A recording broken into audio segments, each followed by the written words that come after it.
O nosso Filosofando está de volta e hoje falamos sobre o livro No Invisível, destacando mais o aspecto da mediunidade.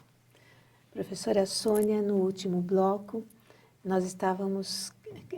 eu estava questionando a senhora sobre os perigos da mediunidade. O que diz Denis a respeito disso? Olha só, Márcia, que interessante.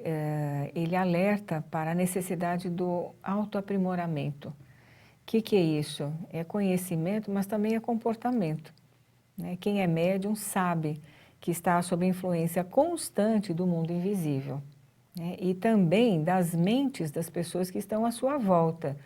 Ele é uma antena. Se ele não souber controlar os canais que ele sintoniza, ele vai entrar em desequilíbrio, né? Então, é uma pessoa que não pode frequentar lugares que poderiam levá-lo a esse desequilíbrio, poderiam mudar o seu comportamento diante de si mesmo e dos outros e da própria vida.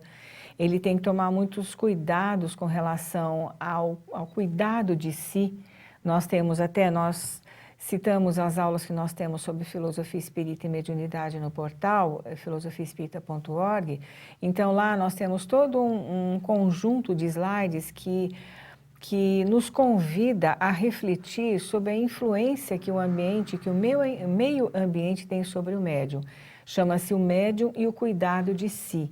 Então, não parece, mas um programa de televisão tem influência sobre a sensibilidade mediúnica, o ambiente onde essa pessoa vai tem influência sobre o médium, as pessoas com as quais ele está, até no próprio ambiente de trabalho, tem influência sobre ele, o trânsito tem influência sobre ele, a situação do mundo tem influência sobre ele, do país tem influência sobre ele. Então, ele é um canal aberto. Se ele não souber lidar com a mediunidade, ele vai ser instrumentalizado por todas as forças que estão em redor dele, que fazem parte da vida, porque nós estamos aqui não somente entre encarnados, os desencarnados estão à nossa volta a qualquer momento e hora, né?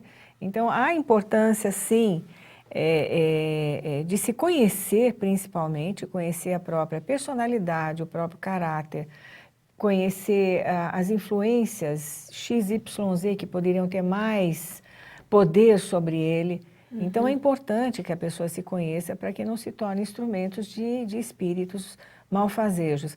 E, principalmente, utilizando a mediunidade, alguns médiuns psicógrafos utilizando a mediunidade sendo instrumento de espíritos pseudo-sábios. O que é a pseudo-sabedoria? O livro dos médiuns dá vários exemplos ali. Então, num texto, por exemplo, assinado por um espírito muito louvável, né, muito respeitado, você pode encontrar erros ali cabais. Livros que são escritos hoje que não são recomendáveis à nossa leitura, porque nos faria simplesmente perder tempo, quando nós temos acesso a tantos livros, a tantas obras que podem fazer com que nós cresçamos interiormente, não é verdade, Márcia? Sim, sem dúvida. E foi bom ter falado sobre essa educação mediúnica, né? Ou a educação a mediunidade com Jesus, como se fala muito no meio espírita, e a diferença que existe entre o mediunismo. Isso, exatamente. Que é um fenômeno natural e que pode eclodir em qualquer meio, no seio de qualquer religião. Em qualquer né? pessoa. E sempre houve desde as mais remotas eras. E muitas vezes a pessoa nem sabe que é médium e está sendo instrumentalizada. De repente ela entra numa faixa de desequilíbrio emocional que não é dela.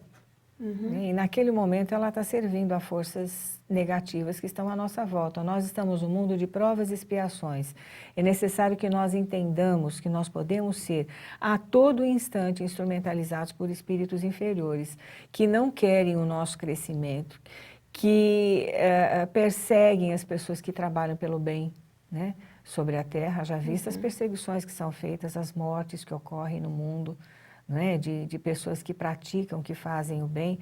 E por falar em pessoas que fazem o bem, vamos falar um pouquinho sobre a mulher e a mediunidade? Denis tinha a mulher em alta conta, não né?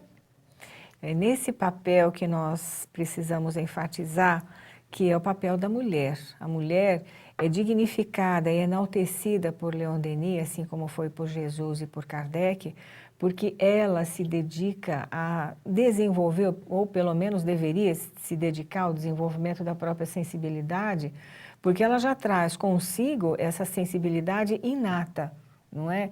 Então, exemplos de médiuns como eu destaquei aqui Eusápia Paladino, Florence Cook, Zilda Gama, Ivone Pereira, que foram pessoas que trabalharam pelo crescimento do próprio espiritismo, as médiuns que serviram a Allan Kardec, aos espíritos superiores na feitura da codificação.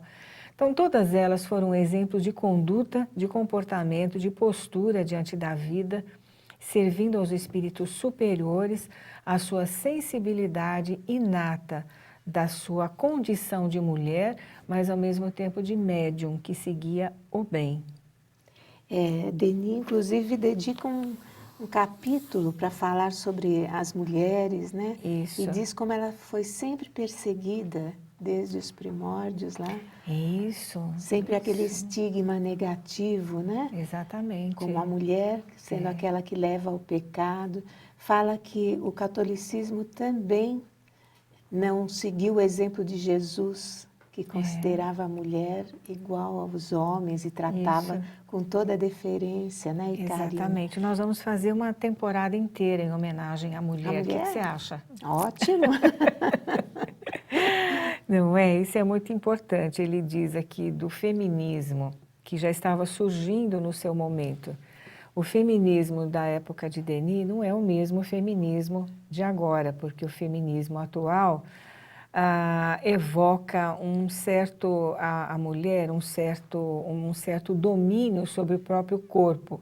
Isso lhe daria o direito, determinados direitos sobre esse corpo, que na verdade, se nós formos analisar, não é bem assim, não é esse foco que nós devemos ter sobre o nosso próprio corpo. No sentido de que, se ela quiser abortar, ela tem todo o direito.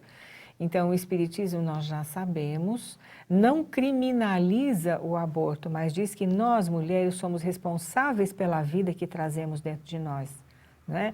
E que deve seguir o seu trajeto conforme as determinações dos planos superiores da existência. Então, nós temos um certo domínio sobre o nosso corpo, no sentido, devemos ter, né? No sentido da autoeducação, mas nunca no sentido dessas práticas que não condizem a um comportamento ligado à sensibilidade feminina.